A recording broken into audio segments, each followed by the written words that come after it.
Friends, இப்போ நம்மளாம் கிளாஸ்லையோ ஆஃபீஸ்லையோ work பண்ணுற ஏதாவது ஒரு இடத்துலையோ தூங்கிட்டு இருந்தால் தலையில் தட்டி எந்திரிச்சு வேலையை பார்ப்பான்னு சொல்லுவாங்க. பட் இதே வேலையை நீங்கள் ஜப்பானில் பண்ணீங்கன்னா உங்களை ஹார்ட் ஒர்க்கர்னு சொல்லுவாங்க.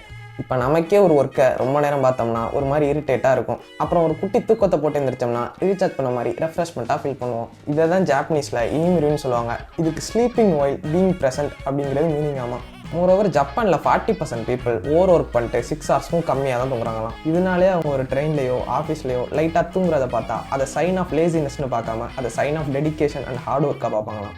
இதான் இங்கே உள்ள நிறையா டாப் கம்பெனிஸும் அலோவ் பண்ணுறதுனால அவங்களோட ப்ரொடக்டிவிட்டியும் நல்லா இன்க்ரீஸ் ஆகுதுன்னு சொல்கிறாங்க. ஆல்சோ 1960s இதை ஒரு கல்ச்சராகவே அவங்க பார்க்குறாங்க. ஃப்ரெண்ட்ஸ், அப்படியே இங்கே ஒர்க் பண்ணுற ஒரு எம்ப்ளாய் கிட்ட இனிமேல் பற்றி நீங்கள் என்ன நினைக்கிறீங்க கேட்டால், நான் மார்னிங் 7 அரௌண்ட் ஈவினிங் 7 வரை ஒர்க் பண்ணுறேன், அதனால ரொம்ப டயர்டாகிடுவேன், அதனால் அதுக்கு நடுவில் ஒரு குட்டி நேப் எடுக்கிறது எனக்கு கொஞ்சம் ரிலாக்ஸ்டாக இருக்குன்னு சொல்கிறாப்புல. கன்க்ளூஷனாக இது ஒரு நல்ல டெக்னிக் தான், ஆனால் நம்ம ஊரில் இதை அக்செப்ட் பண்ண மாட்டாங்க. வீடியோ பிடிச்சிருந்தா ஒரு லைக்கை போட்டுருங்க. பாய்.